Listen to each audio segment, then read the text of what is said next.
চলো আজকে রবিবার, আজকে আবার একটা নতুন ভিডিও নিয়ে আসলাম তোমাদের কাছে।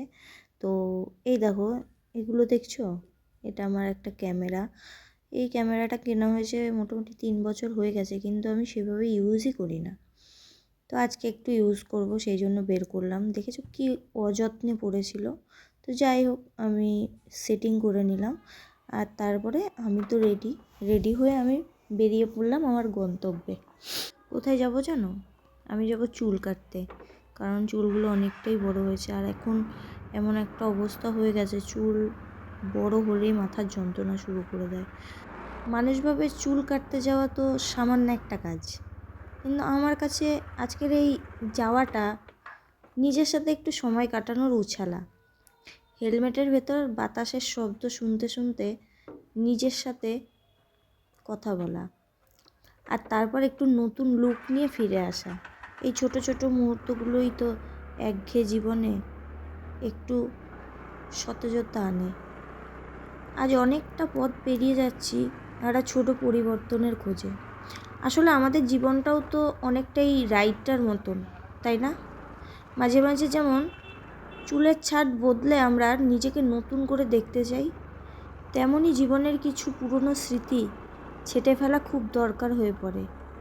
আজ চুল কাটতে কাটতে না হয় সেই পুরনো আমিটাকেই একটু ঝালিয়ে নেওয়া যাক।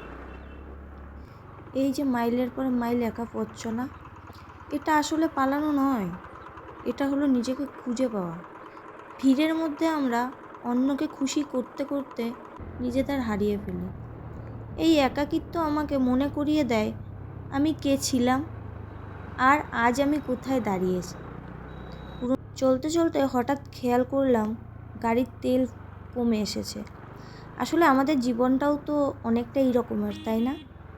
মানুষের দেওয়া আঘাত আর একাকিত্বের পথে চলতে চলতে মাঝে মধ্যে আমাদের মনের জ্বালানিও ফুরিয়ে যায়।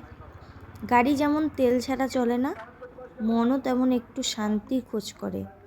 আজ এই তেলের পাম্পে দাঁড়িয়ে তেল ভরতে ভরতে ভাবছি গাড়ির ট্যাঙ্ক তো ভরে গেল, কিন্তু মনের ভেতর যে শূন্যতা তৈরি হয়েছে সেটা ভরবে কোন জ্বালানিতে?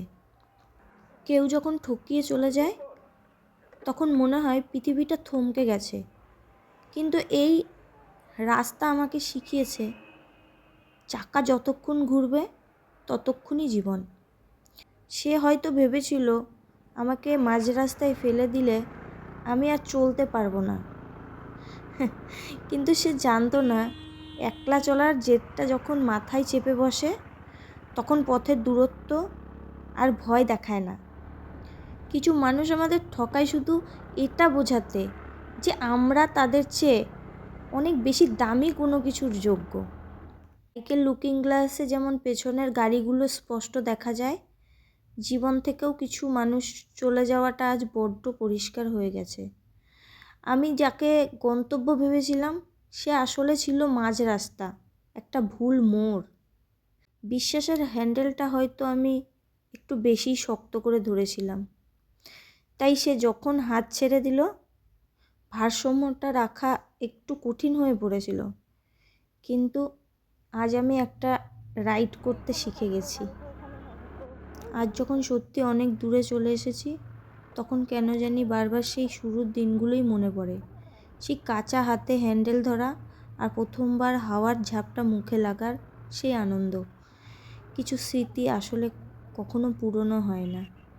তো যাই হোক, কথা বলতে বলতে চলে আসলাম আমি আমার গন্তব্যে, যেখানে আমি হেয়ার কাটিং করব। লুক বদলে গেল, এবার শুধু সামনের দিকে এগিয়ে যাওয়ার পালা। পেছনে তাকিয়ে তাকে দেখার আর কোনো কারণ নেই। সবাই ভালো থেকো আর নিজের গুরুত্ব বুঝতে শেখো। দেখা হবে পরের কোনো রাইডে, নতুন কোনো গন্তব্যে। ভালো থেকো, সুস্থ থেকো, টাটা।